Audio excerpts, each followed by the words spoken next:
Yang kedua yakni pengujian hadis ahad dengan hadis masyhur. Nah, di kalangan ulama juga terdapat beberapa perdebatan antara ini, apakah hadis ahad ini ditolak atau diterima keberadaannya apabila ia bertentangan atau mungkin terlihat bertentangan terhadap hadis masyhur gitu. Nah, yang pertama yakni Imam Hanafi. Imam Hanafi beliau lebih memilih untuk menolak keberadaan hadis ahad yang apabila terlihat jelas atau mungkin bertentangan dengan hadis masyhur. Karena menurut beliau amalan hadis masyhur ini dekat dengan Nabi gitu. Nah, jadi Imam Abu Hanifah lebih memilih untuk meninggalkan hadis ahad apabila hadis itu jelas bertentangan dengan hadis masyhur. Nah, kemudian referensi yang saya dapat Imam Hanafi langsung kepada Imam Syafi'i, karena untuk Imam Maliki dan Imam Hambali saya tidak mendapati referensinya untuk itu. Dan untuk Imam Syafi'i beliau mengatakan tidak boleh menolak hadis ahad dengan begitu saja gitu. Tidak boleh semata-mata menolak hadis ahad begitu saja gitu. Nah, karena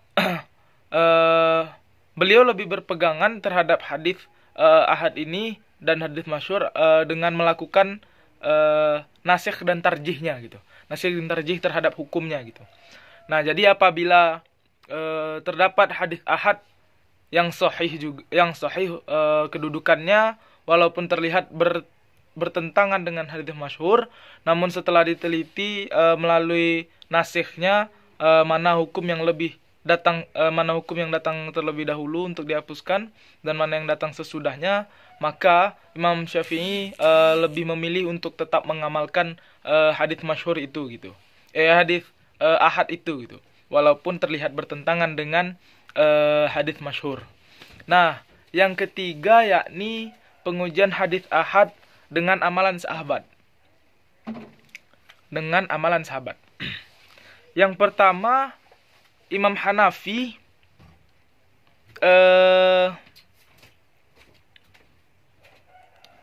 menolak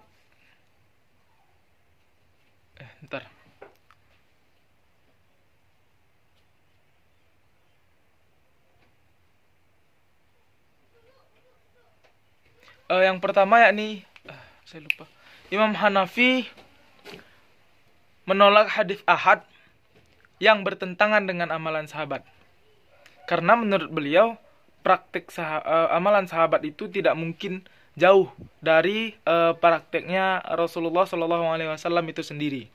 Sebagaimana riwayat Abu Hurairah tentang menyuci bejana sebanyak 7 kali apabila dijilat anjing, beliau Imam Hanafi menolak hadis itu karena dalam praktiknya Abu Hurairah hanya mencuci bejana itu 3 kali saja apabila bejana itu terjilat anjing begitu. Nah, jadi beliau lebih mengedepankan amalan sahabat daripada hadis ahad yang menolak atau yang bertentangan dengan amalan sahabat itu sendiri gitu. Nah, sedangkan Imam Maliki lebih mengkhususkan sahabat mana gitu, sahabat mana yang diterima. Nah, Imam Maliki lebih mengedepankan amalan sahabat Ahlul Madinah daripada hadis ahad. Karena menurut Imam Maliki amalan Ahlul Madinah itu adalah reka ulang keberadaan syara atau perbuatan hukum ketika adanya Rasulullah. Jadi Imam Hanafi dan Maliki hampir sama, lebih mengedepankan amalan sahabat daripada hadis ahad.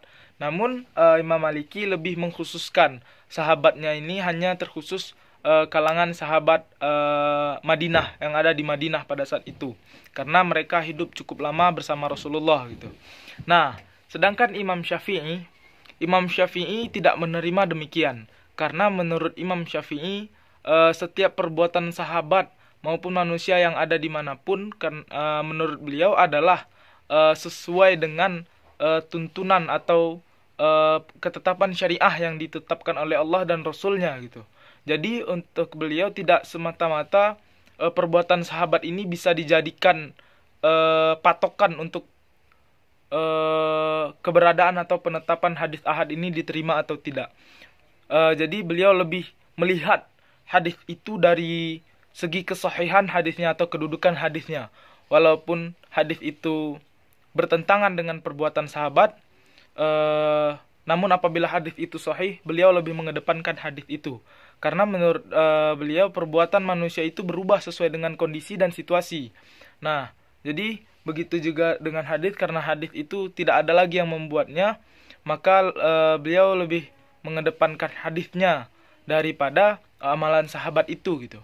Nah, mungkin 3 materi ini yang dapat saya sampaikan. Apabila ada kekurangan dan banyak salah, saya yang sebesar-besarnya memohon maaf atas kemiskinan ilmu yang saya miliki. Kepada Allah saya mohon ampun apabila referensi yang saya paparkan kurang. Mungkin apa yang saya sampaikan juga sedikit berbeda dari pemahaman teman-teman sekalian. Saya mohon maaf yang sebesar-besarnya. Mungkin karena tidak ada kemutlakan konklusi di sini, kita sama-sama buka diskusi. Mungkin kalau teman-teman ingin mengomentari atau hal yang lain sebagainya bisa diterahkan gitu. Nah, semoga apa yang saya sampaikan bermanfaat bagi kita semua, terkhususnya bagi saya sebagai mahasiswa yang masih belajar perihal ini. Nah, semoga apa yang saya sampaikan bermanfaat. Mungkin sekian. Saya akhiri, wabillahi taufiq wal hidayah, wa ridha wal inayah. Wassalamualaikum warahmatullahi wabarakatuh.